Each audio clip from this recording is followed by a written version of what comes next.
name is Tings from the Tricontinental Institute for Social Research. I'm the art director, and today I'm really glad to be joined to get to meet in person an artist from Palestine, from Gaza, who's also an illustrator, a writer of children's books here in London.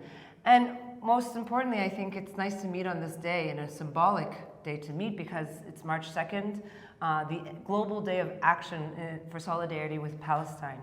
And we're here in London with Malak Mattar.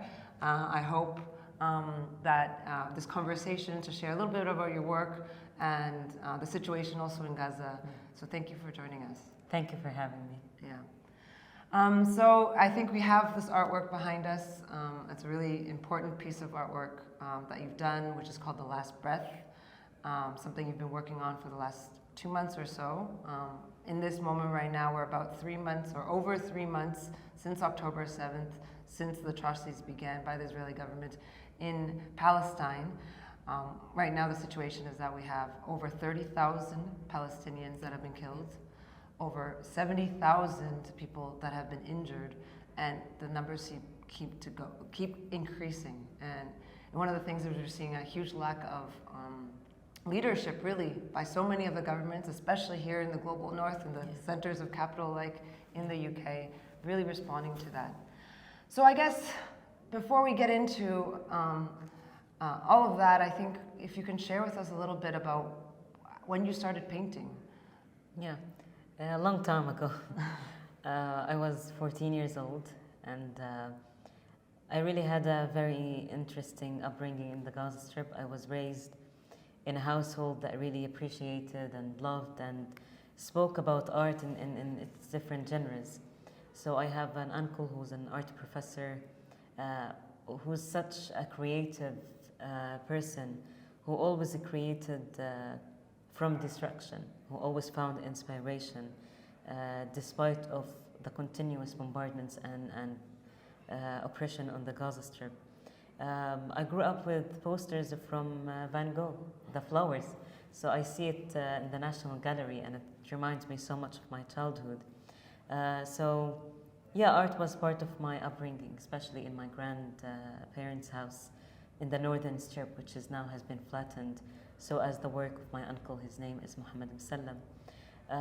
But you know, as a young child, I was just drawing, but it didn't indicate that this is my future.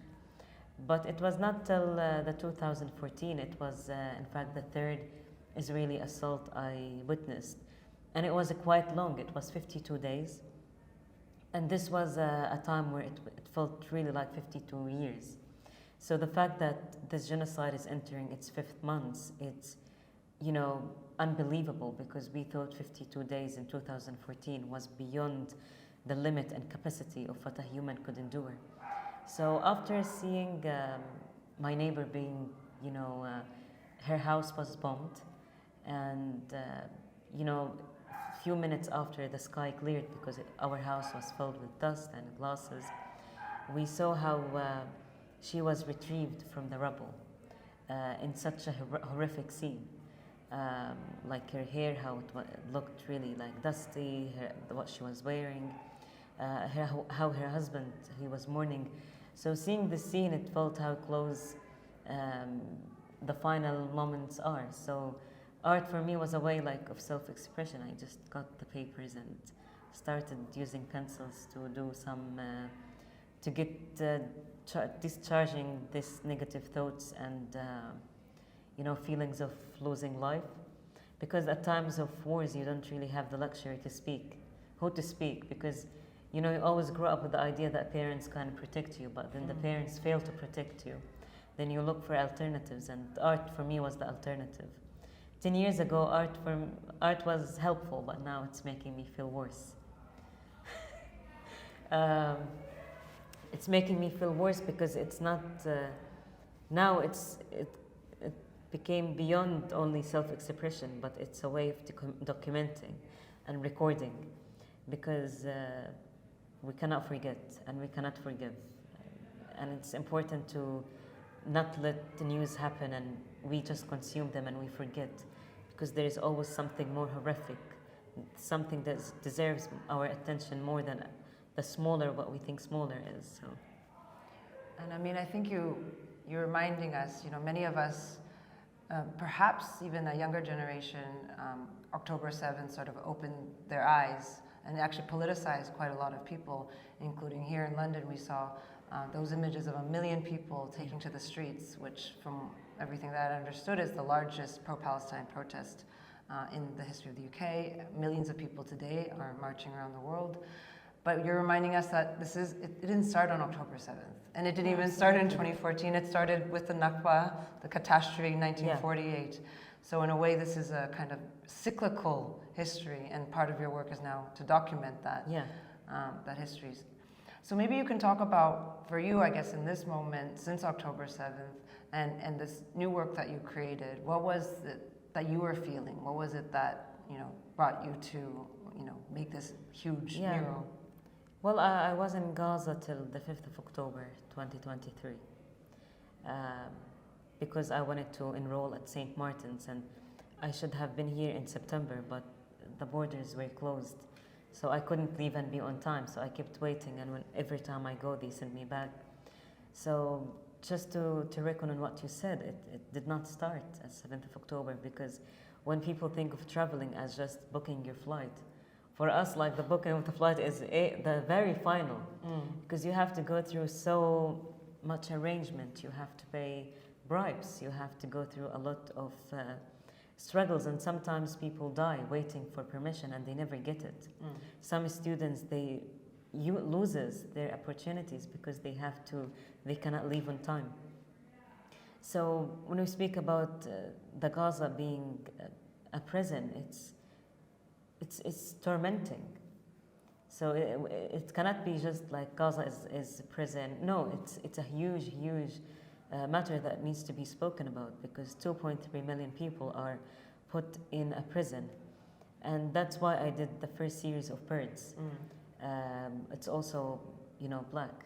It's 2 pieces of birds are flying, and the title is "May the birds that have eaten our flesh crash into your window," because nowadays the birds and animals have got to the point where they are too hungry. They have eaten humans.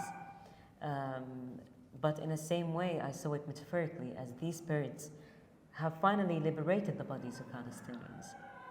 If not alive, then dead, because some people live and die and they have never seen what beyond the border looks like.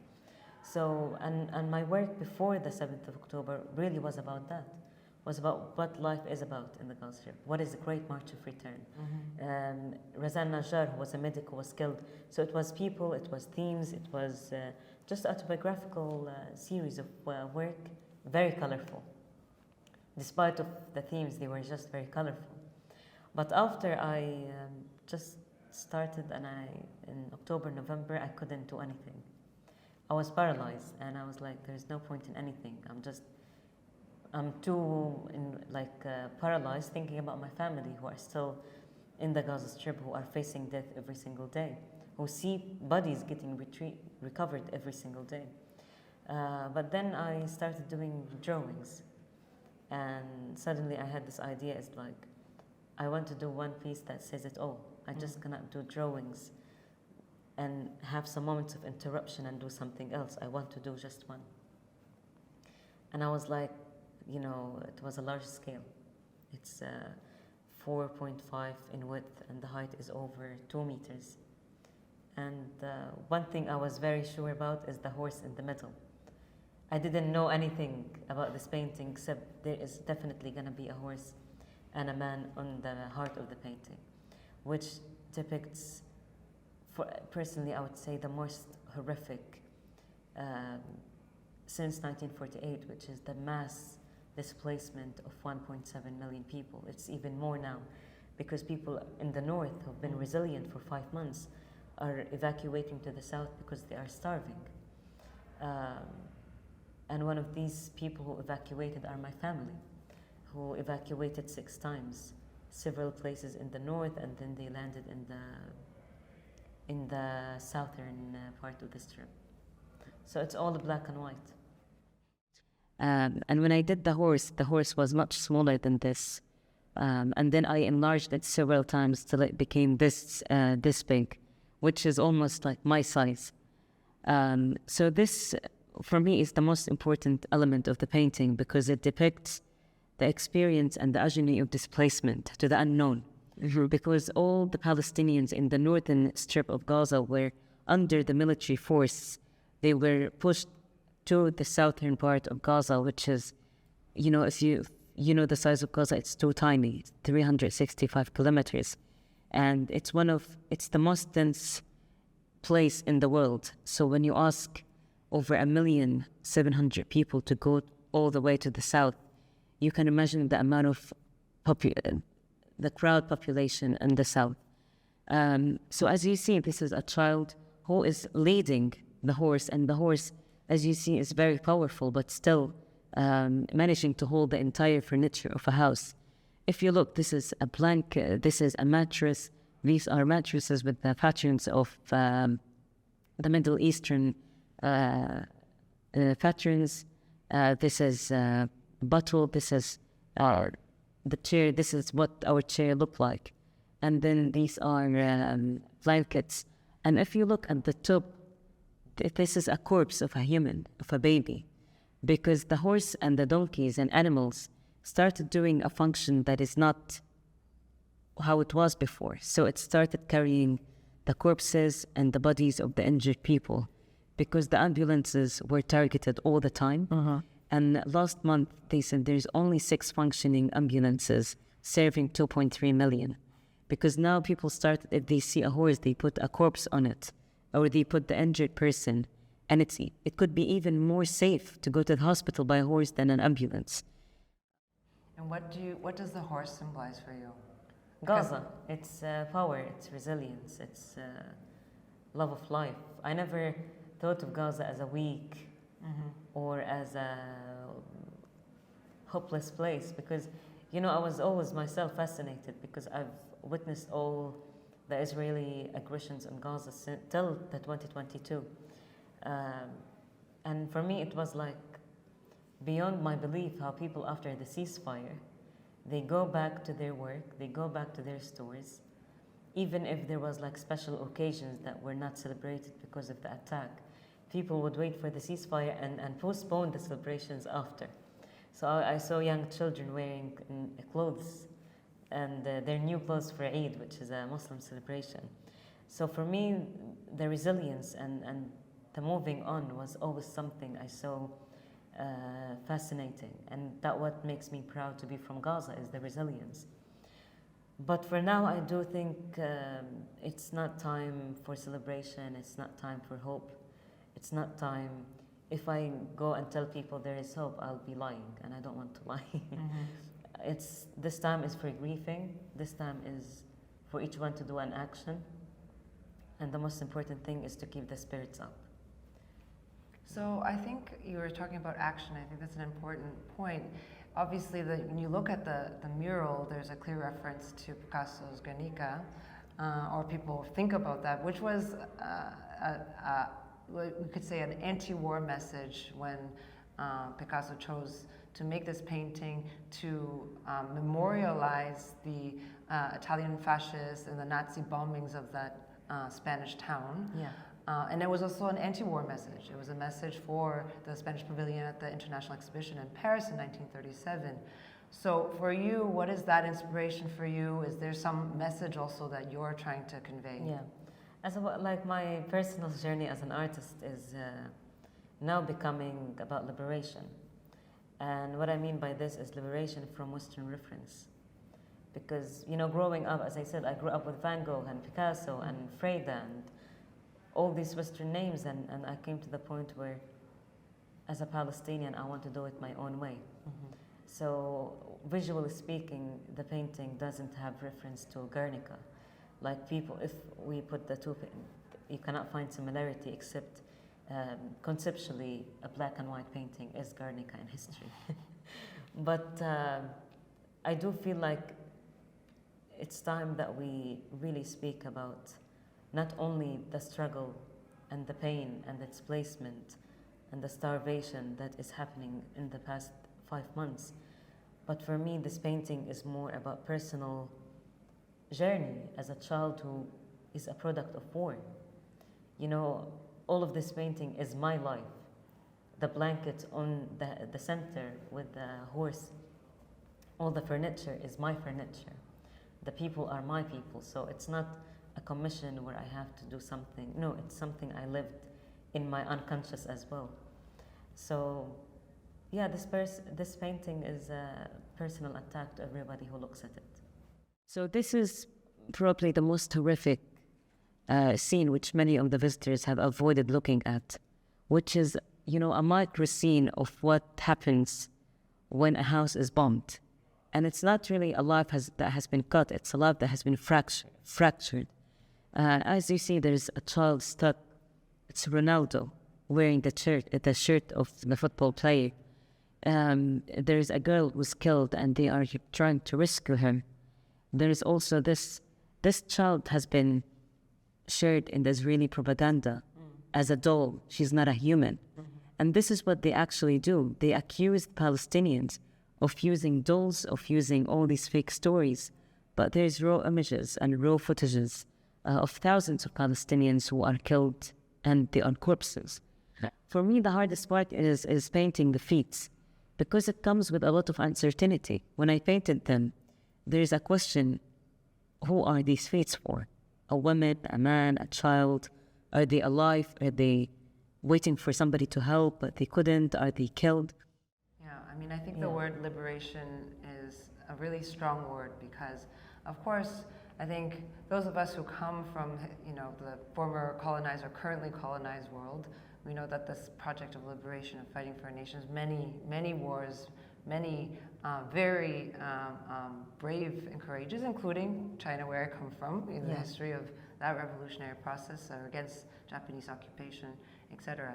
But I think one of the things that we're seeing and the world is bearing witness to in Gaza is the unfinished liberation project for the Palestinian people, which is one of the, I think, the debts that we have as part of the world and as part of people who, you know, believe in justice have to the Palestinian people. And I think one of the things I wanted to say, you know, this painting now, I understand that you've really created it because there was a necessity in you, and it's about you. You're not doing it for anyone else. At the same time, you are having an exhibition which is going to open in a few days, and the 6th publicly in Cromwell Place. And we know that right now in the situation, especially in, you know, let's say the global north and North America or in Europe, it's very difficult for artists to speak about Palestine. We've seen a lot of silencing, a lot of censorship, and even worse, people are losing their jobs. Absolutely. People are getting shows canceled. Here, the most famous one was Ai Weiwei. Absolutely. Had his show canceled in November after he made a tweet about, you know, Israel and U.S. connections, and had several shows canceled after that. And he was talking about actually the censorship in the West is even more subtle and more dangerous in some ways. He's been one of the most celebrated artists in the West as well. Yeah. So canceling him over a tweet about, you know, Israel is something that's eye-opening to how much, you know, what's going on is very critical. Yeah. And so how do you feel what does it mean for you right now to have a show and put this big mural on display? Yeah. And it's a big statement just to have the exhibition. I mean, bringing this piece into this exhibition was not an easy thing to have to do because the piece is controversial according to the art world, which is one of the most prejudiced places. It's really in the art world. It's black and white. I don't believe there is freedom of expression in the art world for so many people. I mean, it depends if your ideas align with them, then you have all the freedom of expression. Otherwise, you will be cancelled no matter how good your work is. But, you know, even writing the script on the exhibition was a fight. Having this painting is a fight. But for me, the institutions and galleries, etc., is only a tool. And I'm not going to feel powerless if I feel I'm censored. In fact, it will empower me more. It will just mean it's a very powerful statement that they cannot handle it. So I don't, it's, as I said, liberation is like also feeling the sense of independence. Like an artist, if they can have an audience around them, 50, 100, 200, why would you need a gallery? Yes, at the end, if you want to live, you need these resources. But for such a political statement, it's important to find your way through social media, through different aspects that doesn't have to be under the mercy of an institution. There's one of the biggest museums in New York has also rejected the work. They have said there is no place for anti-Israel in the museum. So I know that it's going to be tough, but I don't create for institutions, I create for my people. And this painting, the fact that it's written in Arabic, it's for us because I painted my people. I didn't paint it for some Westerners to see and approve of and to welcome it in their spaces. So my goal and my ambition one day is to have it exhibited in Gaza, in the Museum of Gaza, because also to remember the artists who could not make it, who were killed. Hiba Zaqoud, Dunyan Al-Amour, Muhammad Sami, Majd Arandas, and the list goes on and on. And for me, the murder of an artist is always a dilemma because it's an end of something very important. And it's time for the living artists to carry on this message and to always remember their names. So, yeah, I made this painting so we can never forgive and forget the world who marginalized the Palestinians for 75 years.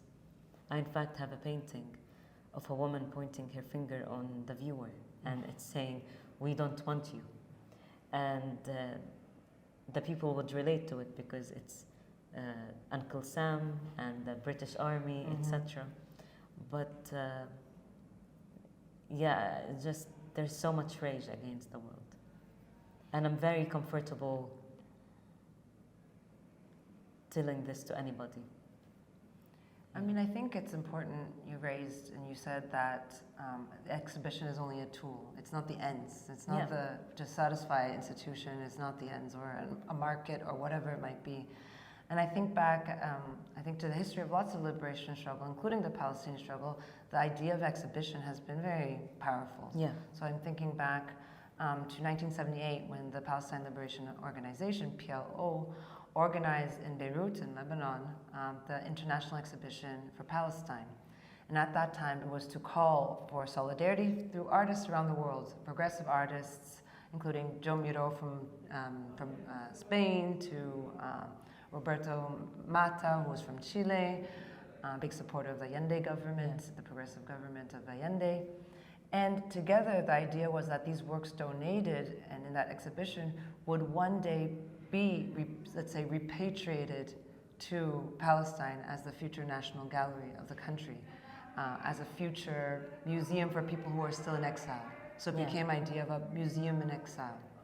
And that was actually connected to other museums of exile, including during the apartheid period in South Africa, where the majority black people were in exile, even in their own country. Thinking about after the coup against Salvador Allende, the socialist government there was also a solidarity exhibition that was exiled and eventually was repatriated after the establishment of democracy again. Actually, Guernica was also repatriated to Spain after democracy was restored in 1981. So I'm thinking, I guess there's two parts of the question. One is, what is the role of art and exhibitions for generating solidarity, international solidarity? And the second part of the question is, so do you imagine this work, then to be in this future Museum of Gaza, as a future of reconstructing what would be Gaza after the moment of absolute destruction? I mean, it's very sad that the people would look at a piece of art but not at the news.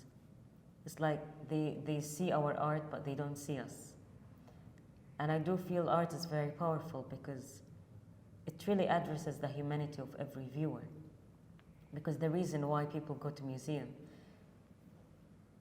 it's for emotions, you know, it speaks to them. It's emotions that are evoked by landscapes or by portraits or by depiction of a motherhood, by depiction of having like a dinner, etc. All of these are evocative for one's like for the viewer. So I do feel with the exhibitions the impact. Like before the interview, like a woman came in and she looked at the painting. She couldn't look at the left side and she literally sobbed and she cried so much when looking at it. And for me, if the painting is strong enough to evoke this deep emotion of injustice, then it really, this is how it generates solidarity, because it moves you, and when it moves you, it makes you ask a question, like why is this piece speaking to me? Because there is some context to it, and when you know the context, you then learn on your own way and you pick a side.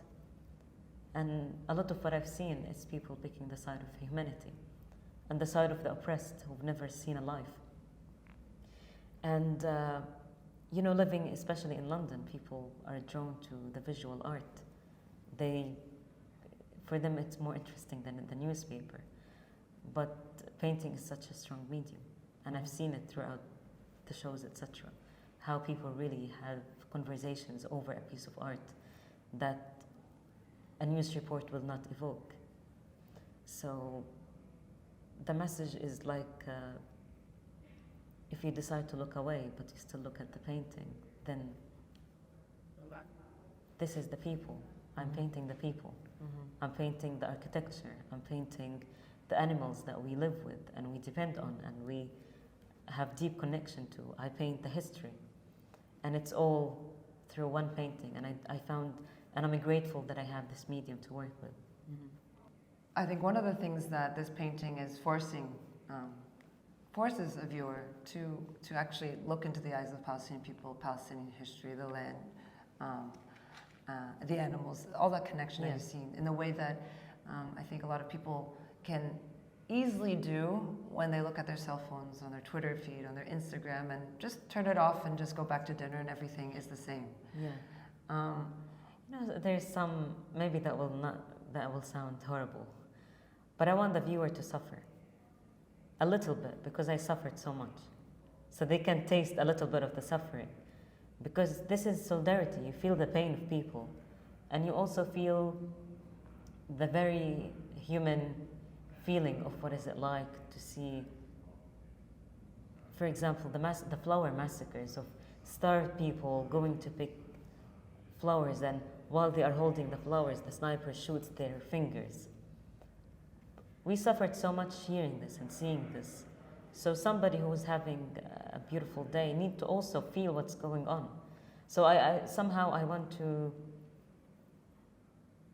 for the viewer to feel upset and to feel shocked and to feel unhappy, and for this painting to haunt them forever. Because without that feeling, actually, I think a lot of maintaining the status quo is because you don't have to address that feeling. Yeah.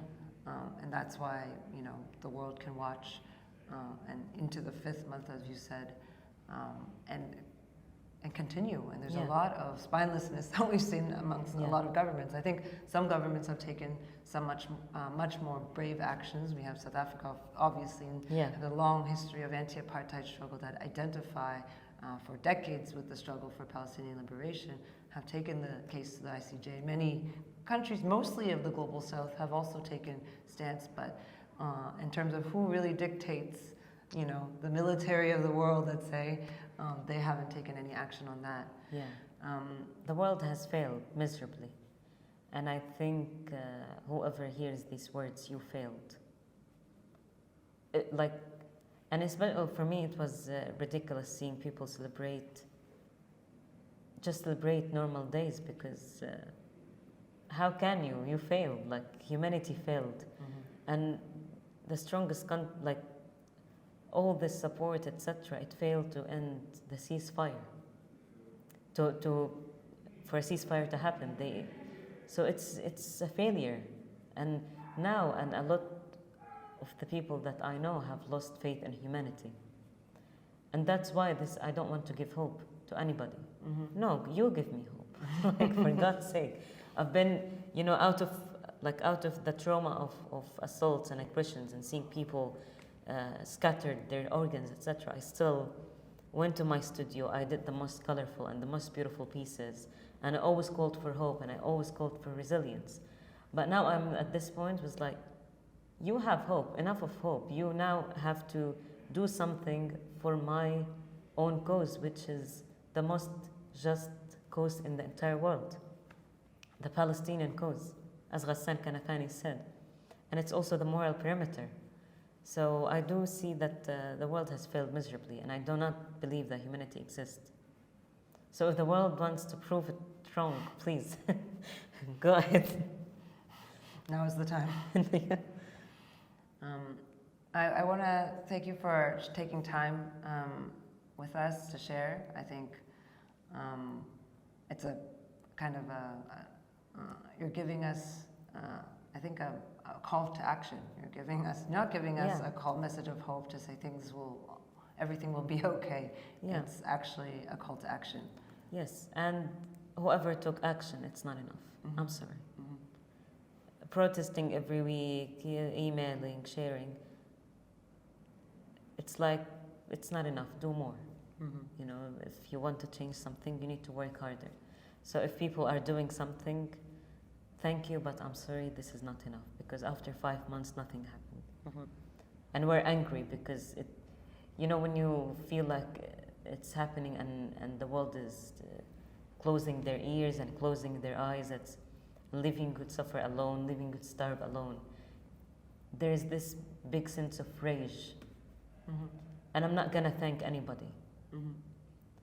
It's miserable, and it's awful, and the world is so ugly. And I'm not gonna thank anybody for anything, because yeah.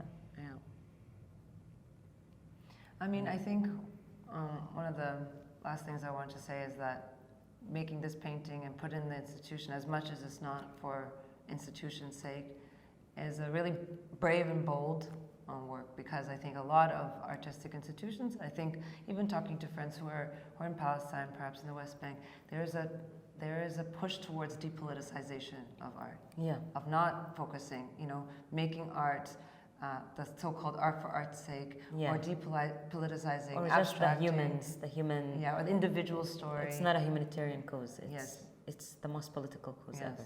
So I think in that sense you've made some work that is deeply, deeply political and is necessary today. And for me, this painting will be shown in Ramallah, in Palestine, and I think that's so important as well, to connect with Palestinians we've been so separated because of the occupation. Like, when I see somebody from Ramallah, it's like I'm meeting a new self that I was never introduced to. So I find art as a way to bring us together when apartheid has fought so hard to separate us. And so for me, having this painting shown in Palestine is maybe more important than showing it anywhere else. Absolutely. Yeah. So much of the liberation struggles were to recuperate or recover a sense of a national culture, because that has been destroyed in so many experiences of colonialism and imperialism. So where can people find out more about the show and your other works? If people want to find me, on Instagram, on Facebook, Malak Mattar Art on Instagram, and they can see my older work as well, which is very different. It's very colorful as well, and on social media mostly. Thank you. Is there anything else you wanted to share? Last words? No, enough negativity. But no, as you said, this is about calling for action. And yes, I might not have hope, but definitely my spirits are really up. And the fact that I come here every day, even at the time where I didn't know my family was alive, to make work, what's your excuse? You know what I mean? I made this painting 2 weeks. I couldn't know if they are alive or not.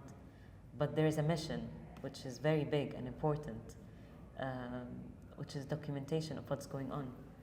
because we should never forgive.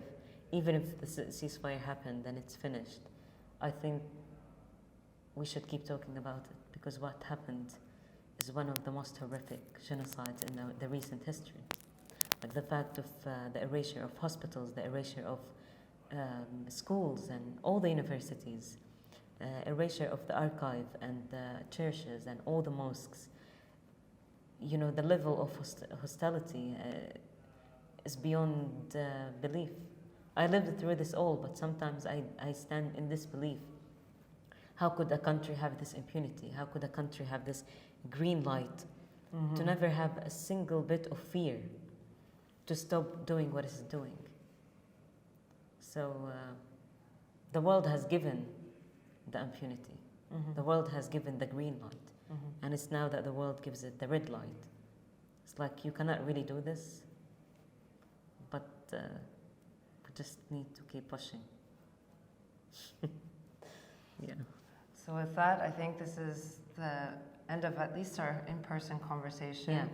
Yeah. At TriContinental, we've been huge fans of your work. I mean, as we're trying to also bear witness to what is happening, the genocide that's happening in Palestine, in Gaza, often, especially our director, Vijay Prashad, has been a tireless fighter for the Palestinian cause, as well as our institute. Absolutely. And we've featured a lot of your work in that. But at the end of it, that's not the end goal. The end goal is that you've basically placed an artwork in front of us to say to the world that this green light that the world has given to Israel's impunity can't continue. And as Vijay said, if you find this painting, just print it and put it on your wall. Yeah. This painting is, I'm just a tool. I'm not fighting for anything but for this painting and for the bigger cause, which is what's going on in Palestine, to be seen by as many people and to be acknowledged and fought against. Because one day your grandchildren are going to ask you what your role was when the genocide happened. What did you do? And you must say something. So something is really like fighting with all the means that is possible. So this painting is that painting that you can print and give it and hand it, and that's totally fine. So the question is to remind us that deep question of what is it that you're doing, what did you do in the moment? It's a very big question. Yeah. Well, thank you very much. Thank you too.